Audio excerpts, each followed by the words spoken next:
Magandang umaga po, ang pag-ibig at kapayapaan ni Kristo maghari nawa sa puso at damdamin natin. Ngayong alas 11, meron tayong misa sa office at meron tayong exercise mamaya.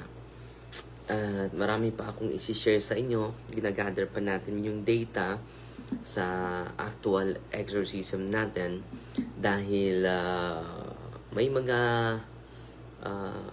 maganda, unique. Every energumen is unique po. Hindi po magkatulad yung mga kaso po at marami tayong matutunan bawat kaso po, mga kapatid. So, kumusta na po kayo at sana po ay nasa mabuting kalagayan po kayo. Okay. So, simulan natin ito sa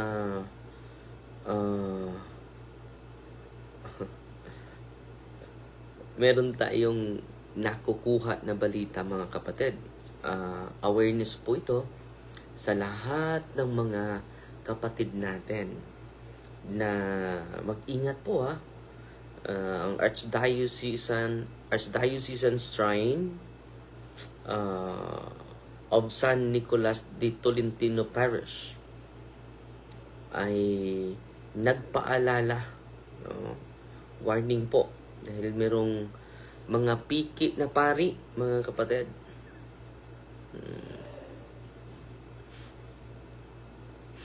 Mag-ingat po tayo nito dahil bibigyan lang natin ng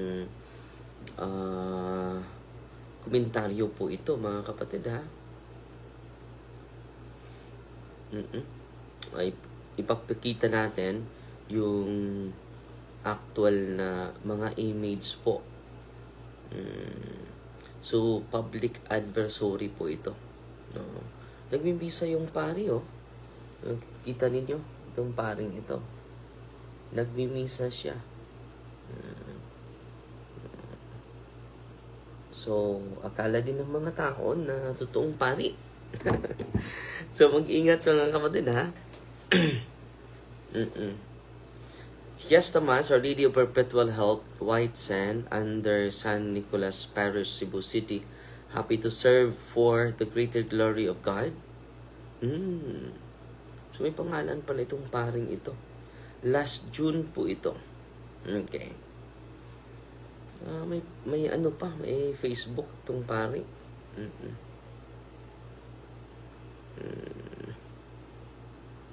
Wait muna, mga kapatid i-search natin yung may mga may Facebook talaga.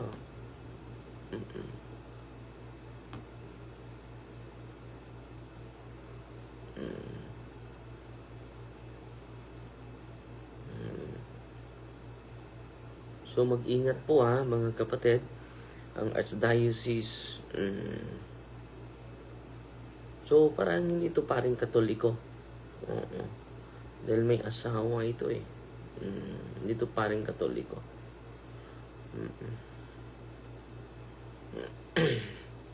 Religious college professor, father for 4 boys. So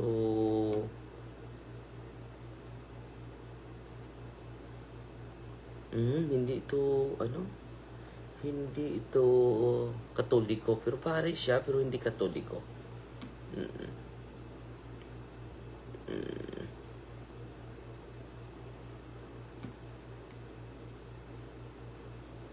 May ano pala sila, may message din siya pero hindi to Katoliko. Dear brothers and sisters, meron siyang message po in response sa Archdiocese po ng Archdiocese Shrine. Babasahin din natin. Dear brothers, ito po ang message niya. Dear brothers and sisters, I respect the views and conviction of everyone regarding matters of faith and church affiliation.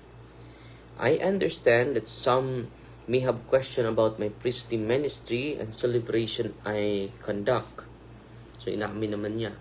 For the sake of clarity, it was ordained to the priesthood as Roman Catholic on October 15, 1996. Pare talaga siya. By the late Bishop Dinualdo D. Gutierrez, Our Lady of Miraculous Middle Paris, Diocese of Barbel, South Cotabato. Today, I serve as a priest of North American Old Roman Catholic Church here in Cebu. So, base sa salaysay niya, siya po ay katolikong pari, Roman Catholic, dahil na-ordinahan siya ni Bishop Dinualdo Gutierrez. Pero sakop na siya sa North American Old Roman Catholic Church here in Cebu, a church that maintains apostolic succession and valid episcopal orders, although it is not in full communion with the Roman Catholic Church. Yes, I am a married priest. I have a wife and have 4 kids. The North American Roman Catholic Church is composed of married and celibate priests. I had nothing. I hide nothing. In fact, my Facebook page is public, and every Mass and Sunday is on live. I do not seek to compete with, criticize, or offend any church or religious community. My desire is to serve God, proclaim the gospel, celebrate the sacraments entrusted to me, and minister to those who freely seek my pastoral care. I respect those who may disagree with me, and I ask for the same respect in return. As Catholic Christians, we may hold different positions, but we are called to speak the truth in charity and to treat one another with kindness and dignity. May God bless us all and lead us ever closer to His truth and love. Reverend Father Roland Bolso, MCIJ, North American Old Roman Catholic Church, Urich Succession. So, i-search muna natin itong North. So, sumagot po sa post. Dahil may post po yung Archdiocesan Shrine po. Archdiocesan Shrine, maganda po ito dahil hindi naman hinahide itong nagpakilalang pari. Hindi siya aglipay, mga kapatid. No? Hindi siya aglipay. Bigyan na natin ng linaw dahil ito din yung post sa Archdiocesan Shrine of San Nicolas de Tolentino. So dito, nabasahin lang natin yung post, no? Wala akong dagdagan, no? Warning, fake Catholic priest in Cebu City. Archdiocesan Shrine of San Nicolas de Tolentino Parish. The Archdiocesan Shrine of San Nicolas de Tolentino Parish wishes to inform. Nagbigay po ng public adversary yung Archdiocesan Shrine sa San Nicolas, Cebu. Ito, babasahin ko lang. Wishes to inform all the faithful that individual claiming to be a Catholic priest is not an ordained Catholic priest and does not have the permission or faculties to celebrate the Holy Mass or administer the sacraments in the chapels and communities under the jurisdiction of the Archdiocesan Shrine of San Nicolas de Tolentino Parish. So dito, mga kapatid, nagpakilala siyang Catholic priest.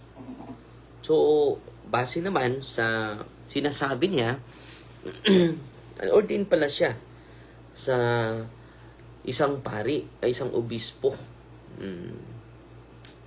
So, maganda po ito, no, na i-discuss natin. So, totoo ba na may obispo na pangalan na, may picture pa siya dito. So, Archbishop Gutierrez sa 1996, Bishop of Marbel. Search muna natin kung totoo. May picture din siya na naordinahan talaga siya. Ito, pinakita niya yung picture niya. Yan po si Archbishop, no? siguro, totoo talaga siyang paring Katoliko. Pero lumabas. Okay?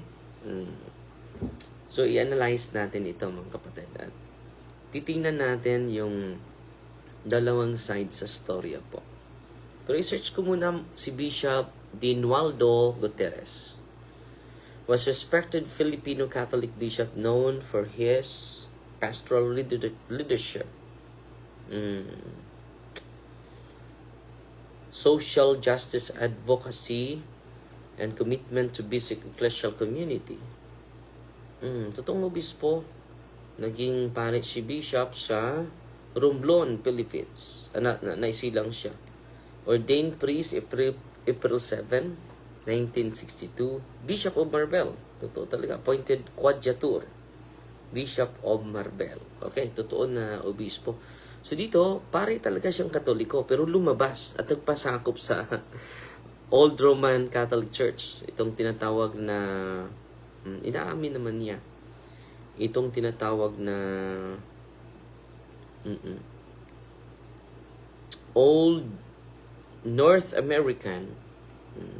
Tingnan natin kung may apostolic succession dahil kiniklaim niya ito si Father Ronald Bolso na binabalance natin ha, hindi tayo nagkomentaryo agad para mabigyan tayo ng linaw. So tingnan natin yung history nito sa North American Old Roman Catholic. So totoong pare siya, then naordinahan siya ni Bishop pangalan ni Bishop Dinualdo Distajo. At may picture siya ha, pinakita. Yan ting natutuo yun. So,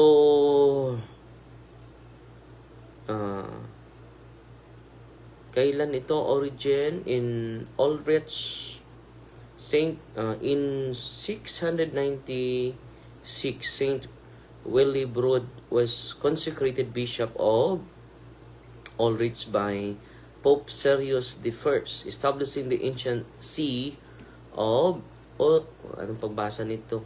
Utrecht. During the Middle Ages, the see of Utrecht. Tingnan natin paano pabasahin ito. I-ano muna natin.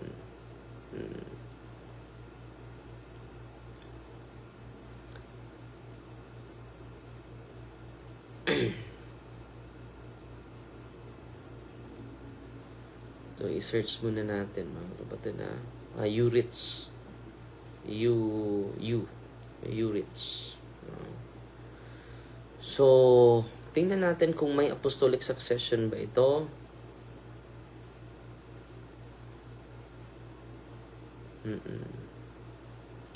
Tingnan natin kung may apostolic succession ba ito.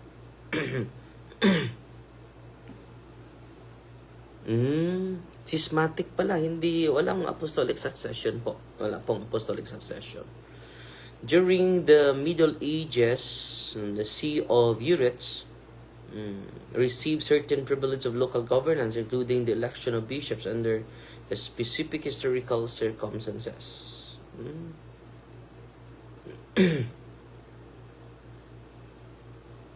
The Schism of Urich, 1723. In 1723, the Cathedral Chapter of Urich elected Cornelius van Steenhoven as Archbishop without papal approval. Without papal approval, ha? He was consecrated by suspended Bishop Dominic Mary Varley. Rome rejected this action, and the movement became separated from the Holy See. So, schismatiko po, wala pong apostolic succession po. Hindi totoo yan, ha? Old Catholic movement. At the First Vatican Council, defined papal infallibilities, several groups in Europe that rejected the definition organized themselves into what became the Union of Urich.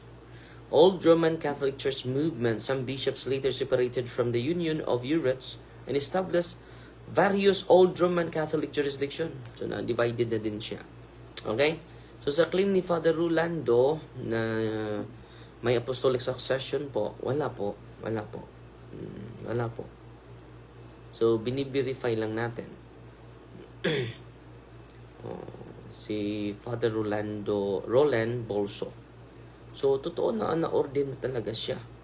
Tingnan natin kung na-ordain ba siya.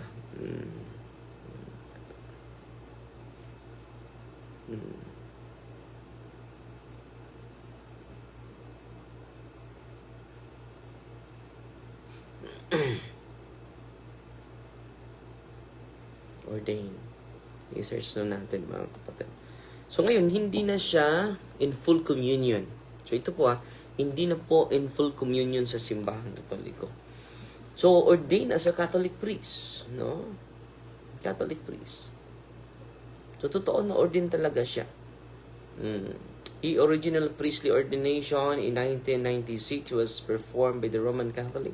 So totoo talaga siyang pari. Totoo talaga silang pari.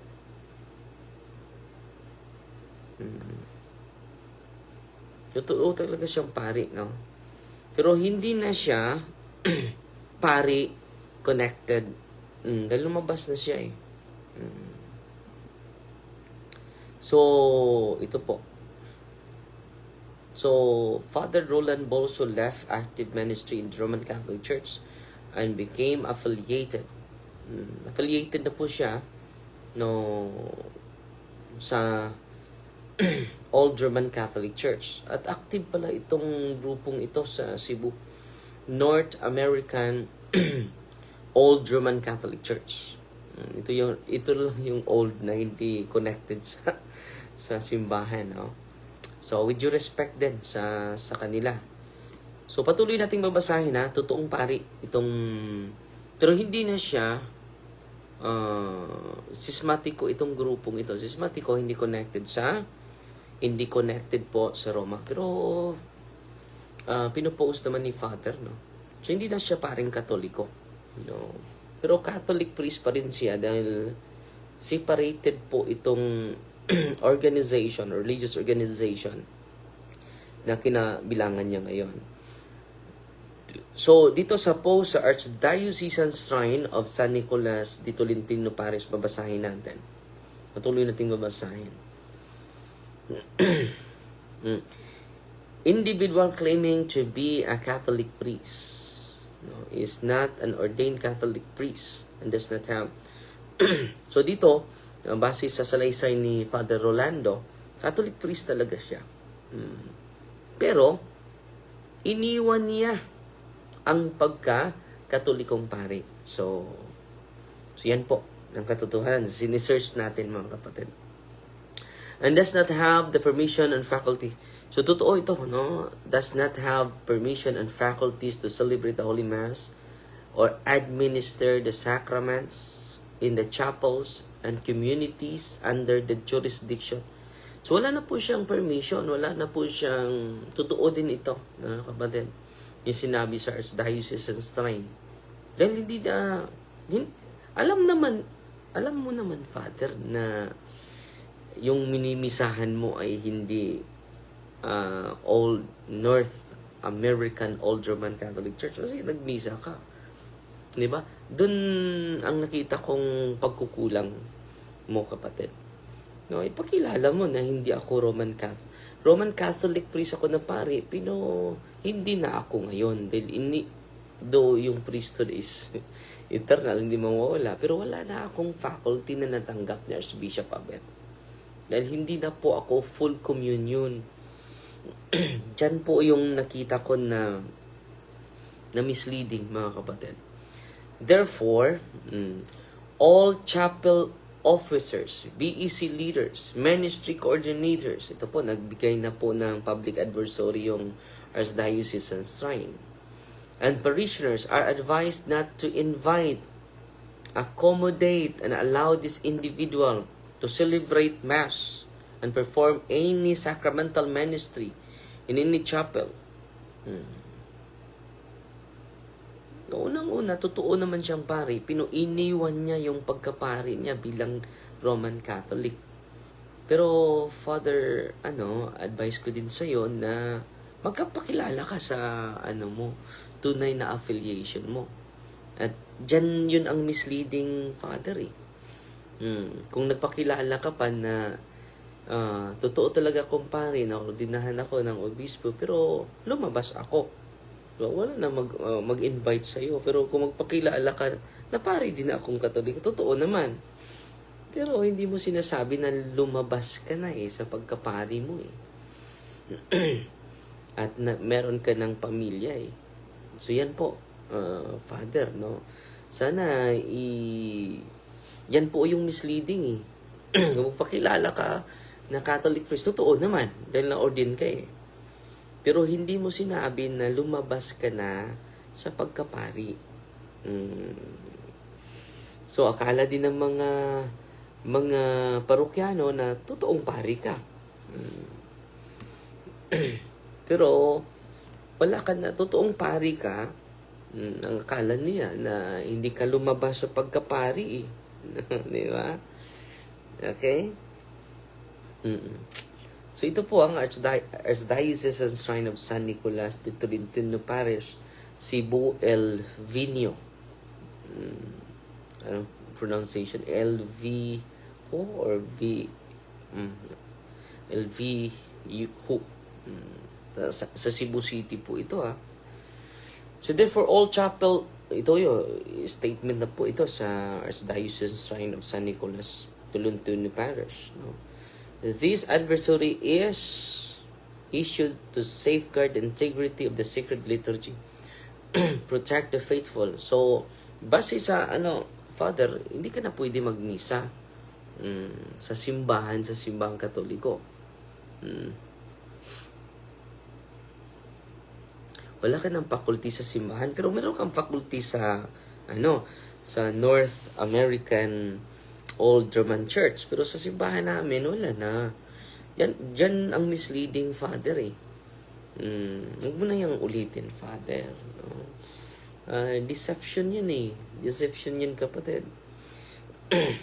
Ito sa canon law po, ito po, pero hindi, dahil lumabas ka na, hindi ka na confined dito. No? A man who has been validly ordained never loses the sacramental character of holy orders. However, he can lose the clerical state only in the ways provided by law, by a juridical sentence or administrative decree declaring the ordination is invalid. So, nandito ka na sa Canon Law 292, Loss of Clerical State. A clerical who loses the clerical state, loses the rights proper to clerics, is no longer bound by clerical obligation, except celibacy unless dispensed, is forbidden to exercise the power of order, except as provided by law.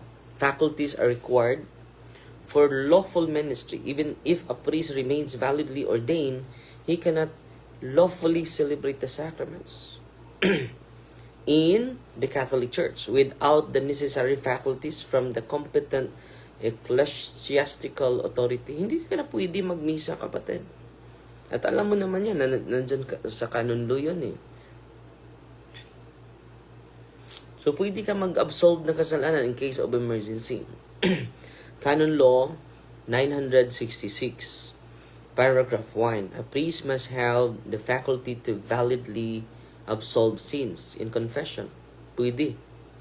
Faculties for confession are granted by the competent authority. For a Catholic marriage, the assisting priest must have delegation from a competent authority. If a Catholic priest formally join an ecclesial body not in communion with the Catholic Church and ministers there without authorization, he acts illicitly under Catholic law. Depending on the circumstances, additional canonical penalties may apply. So, yan po, kapatid bawal po yung ginagawa mo, Father Roland Bolso. Napopost na po kayo dito sa social media. At ipakilala mo yung totoo na affiliation mo. Doon nang galing, Father, yung misleading and deception, Father. So sabihin ng totoo naman na Catholic priest ka. Pero ang hindi mo sinabi na iniwan mo na yung pagkapari mo bilang Roman Catholic priest. Yan po ang hindi mo sinasabi siguro. Dahil kung alam lang ng mga tao na married priest ka at hindi matuloy yung misa. Pero ang akala nila na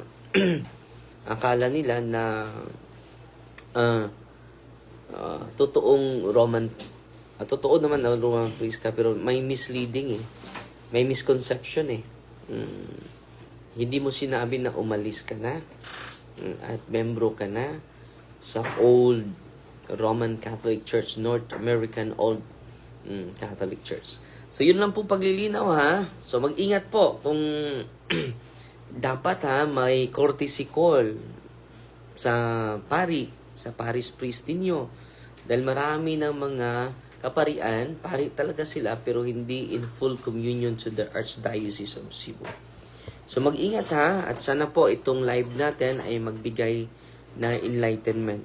At with due respect sa ating mga different Christian denomination, buong respeto po namin sa inyo, at sana po irespeto din ninyo yung mga rights ng mga Katoliko. Dahil hindi nila alam na married priest ka eh.